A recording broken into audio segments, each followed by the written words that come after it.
Delicious memories. Americans have been going out to eat for as long as there's been a United States, but it wasn't until after World War II that fast food and sit-down restaurant chains became part of the national fabric.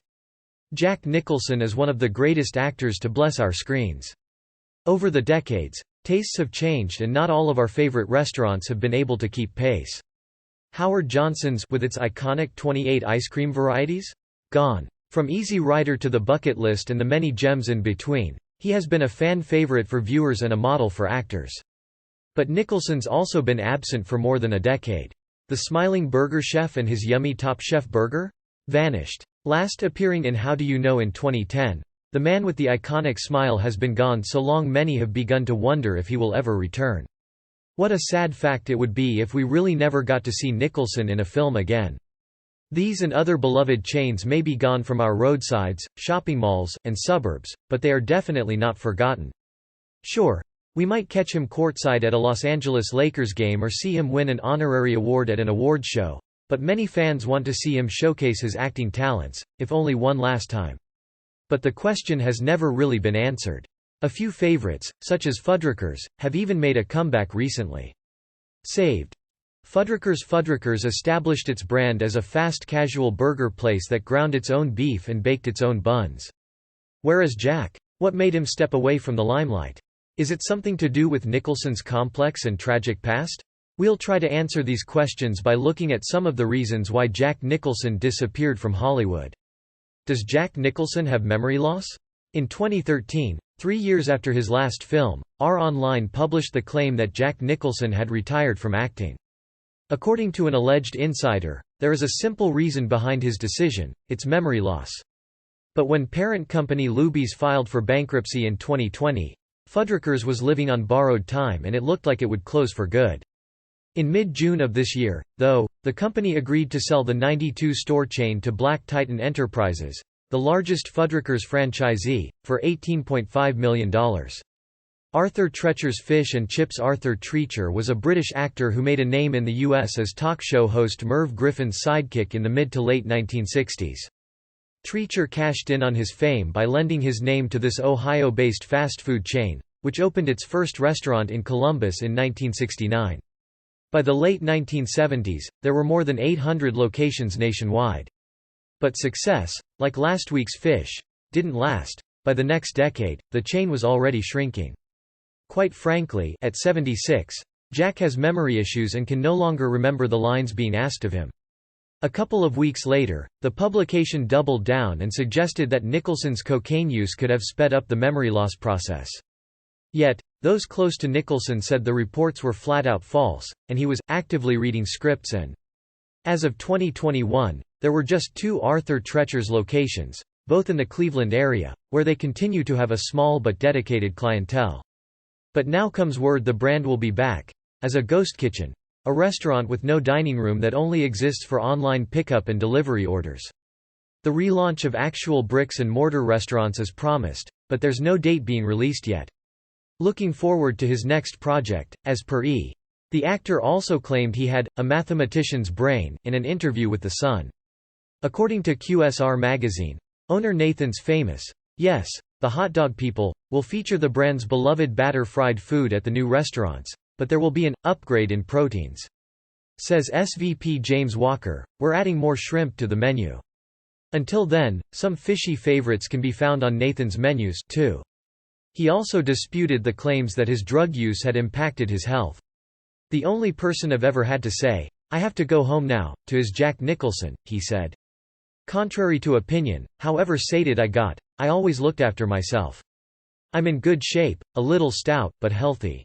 And I've done it all. I've woken up in trees, I've woken up almost hanging off cliffs, but I've always known how to sort myself out." In 2019, The Hollywood Reporter spoke to Duke Nicholson, Jack's grandson. He had just spent Thanksgiving with his grandfather and was asked about his health. "He's doing great," the young Nicholson said, dispelling any unfounded worries. "He's 100%. He's lost his mojo for many years. Jack Nicholson was one of the kings of Hollywood, throwing some of the hottest parties, hanging around with the biggest names in town, and romancing some of the most desirable women on the planet." According to The Telegraph, Cher once said that Nicholson likes women more than any man I've ever known, and Kim Basinger claimed he was the most highly sexed individual I have ever met. But age has taken a bite out of Nicholson's complicated love life. There were points in my life when I felt oddly irresistible to women, he said in an interview with The Sun. I'm not in that state now, which makes me sad. For someone like Jack, a decreased sex appeal does more than just sour a mood. It fundamentally changes his thoughts on acting and just about everything else he does. I'm still wild at heart, but I've hit biogravity. I can't hit on women in public anymore. I didn't decide this, it just doesn't feel right at my age, he said. If men are honest, everything they do and everywhere they went was for a chance to see women. A lot of me being an actor was about that, and about me. Yet, as Nicholson has come to terms with the physical drawbacks of aging, he's found himself developing in other areas. I so believe that a lot of the improvements in my character have come through aging and the diminishing of powers, he said. A rom-com bomb. If the legendary Jack Nicholson never acted in another film, the saddest part might be that his final film was the gigantic flop. How do you know? According to the Bomb Report, the film's worldwide theater release recouped less than $50 million of the enormous $120 million budget. Starring Reese Witherspoon, Paul Rudd, Owen Wilson, and Nicholson, the all-star cast alone cost over $40 million. You rarely find those kinds of numbers in romantic comedies these days, but this was a James L. Brooks film. He and Nicholson were trying to recatch lightning in a bottle a third time, with two of their films, Terms of Endearment and As Good as It Gets, earning Jack Academy Awards, for Best Supporting Actor and Best Actor, respectively. According to Forbes, despite playing a part in the death of the bloated rom-com era, How Do You Know found new life on Netflix. In the summer of 2020, streaming audiences took in this decade-old film and moved it into the top 5 of the most watched movies on the platform. While it may not make up for the quality of the film or that it's akin to finding what might be Nicholson's last film in the discount bin at Walmart, Netflix at least gave this unloved film the space to stretch its legs and run free, enjoying the fresh air before it's ultimately forgotten forever. Is Jack Nicholson looking for inspiration? Rather than retired, Jack Nicholson appears to be uninspired. His selectiveness has taken on a new life lately. In my profession, a retirement statement is the most unnecessary statement that you could possibly make, he joked to MTV. If I get a good script tomorrow that I want to do, I'm sure I'll be doing it. If I don't, I won't. For Nicholson, it's about quality. To get him back in the saddle, he'll need to read something great. The movie business is the greatest business, but I only want to do films that move people, films about emotions and people, he said in an interview with The Sun. But Nicholson sees an unsettling shift happening in audiences, one that he's not about to embrace anytime soon. Maybe people in their 20s and 30s don't actually want to be moved anymore, he said. They may want just to see more bombs, more explosions, because that is what they have grown up with. And I'll never do that type of movie. If that means he never acts again, Nicholson sounds perfectly capable of sleeping easy at night. I like not working, he said to Shinos. I know that's hideous and maybe even blasphemous, but I really do. He suggests there may also be a competitive element to his absence. I'm kind of a guy who likes to prove things. Everybody always said, there's no way you could not work. Well, I'm kind of proving them wrong. He's living a quiet life in recent years. Jack Nicholson's life has quieted down, but some reports would have you believe he's become a hermit. In early 2015, the Daily Mail painted him as a recluse, stating that he rarely leaves his house or dresses in anything other than a bathrobe. He lives like a slob, sources allegedly told the publication.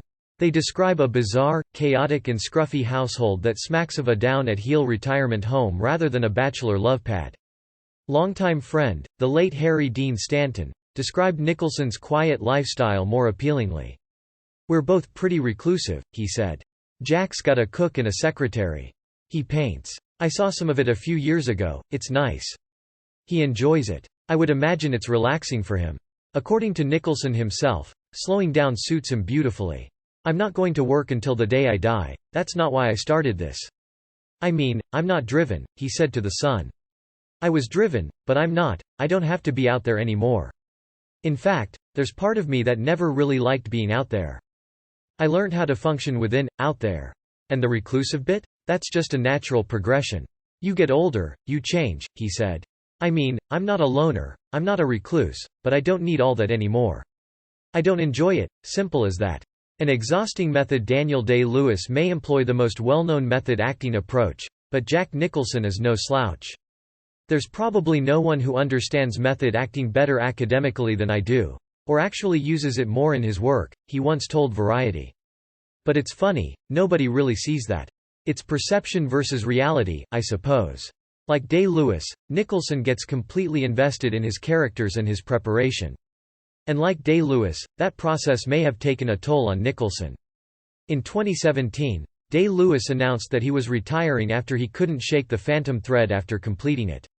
Years earlier, he had left both film and stage acting for similar reasons.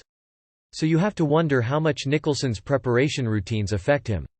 According to Film School Rejects, he lived in a psychiatric hospital while filming One Flew Over the Cuckoo's Nest. He incorporated intense amounts of research and commitment for The Witches of Eastwick. Then there was The Shining, which saw him reach extreme manic levels. But did these roles weigh on Nicholson, and is that something that could dissuade him from acting? It's difficult to say one way or the other. Though, when he was asked to comment on Heath Ledger's death after playing the role of the Joker in The Dark Knight, Nicholson announced, rather cryptically, "Well, I warned him." Unclear if he was referring to the role or the drugs. It's possible that Nicholson felt the part came with a price. Jack Nicholson is a man who has everything. When you reach the level of fame and success of Jack Nicholson, outdoing yourself may be difficult. This is the man whose best of film reel looks like a Hollywood highlights package. He's earned 12 Academy Award nominations and has won 3 times. He's also worth over $400 million, according to Celebrity Net Worth. With the riches and accolades, should he really continue working? If he's not being offered anything as delicious as he has done in his past, why would he? Angelica Houston asked in a Vulture interview. He has enough money to live 3 lifetimes more, and particularly in the way that he lives. He doesn't go out and spend tons of money buying fur coats for girls. I don't even know if he buys art anymore. Also, in terms of the work that's out there, what are they going to give him, the bucket list? That's an insult. As for playing it safe and taking on family films, Houston hopes it never comes to that. You don't want to see Jack do that, she said. I don't want to see Jack doing Meet the Fockers. I already get depressed if I see him in perfectly good Nancy Meyers movies. I like to see Jack in full rebellious feather, and that's how I love him best on film.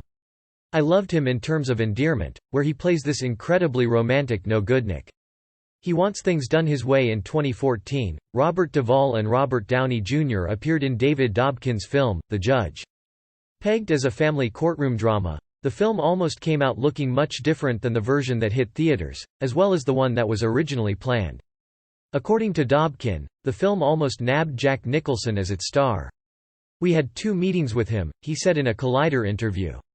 He wanted the script rewritten much more than we did, which was a concern. Apparently, Nicholson felt that the film was missing something, but his list of notes ran on too long, and the director wasn't willing to give the script a complete scrubbing in order to land the star. Jack is a hell of a storyteller, Dobkin said. It was a different movie. It wasn't right or wrong notes, it was a little bit different. A little more isolated. A little smaller. Eventually, they sided with the material and cast Duvall in Nicholson's role. "You'd do almost anything to get him in a movie," he said. "Man, he's one of my all-time favorites. It was a hard call." In the end, however, it appears that the film could have used some changes. USA Today said it was bogged down by subplots and filler. Maybe Nicholson's idea for a smaller, and more isolated movie would have worked better. Jack Nicholson almost returned to the big screen. Jack Nicholson fans were given incredible news in 2017 when Variety announced that the iconic actor was finally attached to another film. According to the reports, Nicholson saw the German film, Tony Erdmann, and went to Paramount with an idea for an English remake. The studio would go on to cast both Jack and Kristen Wiig and then began its search for a director. Fans wouldn't be so lucky, it seems. More than 1 year later, the film still had not got off the ground. IndieWire reported that Lena Dunham and Jenny Connor, who were set to write the screenplay, backed out, and Lisa Cholodenko stepped in as the new writer and director. Unfortunately, about 6 months after that, reports came out that Nicholson had dropped out of the film, thus dashing whatever dreams we had of seeing him return to the big screen. As for the film, 2019 and 2020 saw no changes. As of this writing, the film has not replaced Nicholson's role nor has it made any other major news.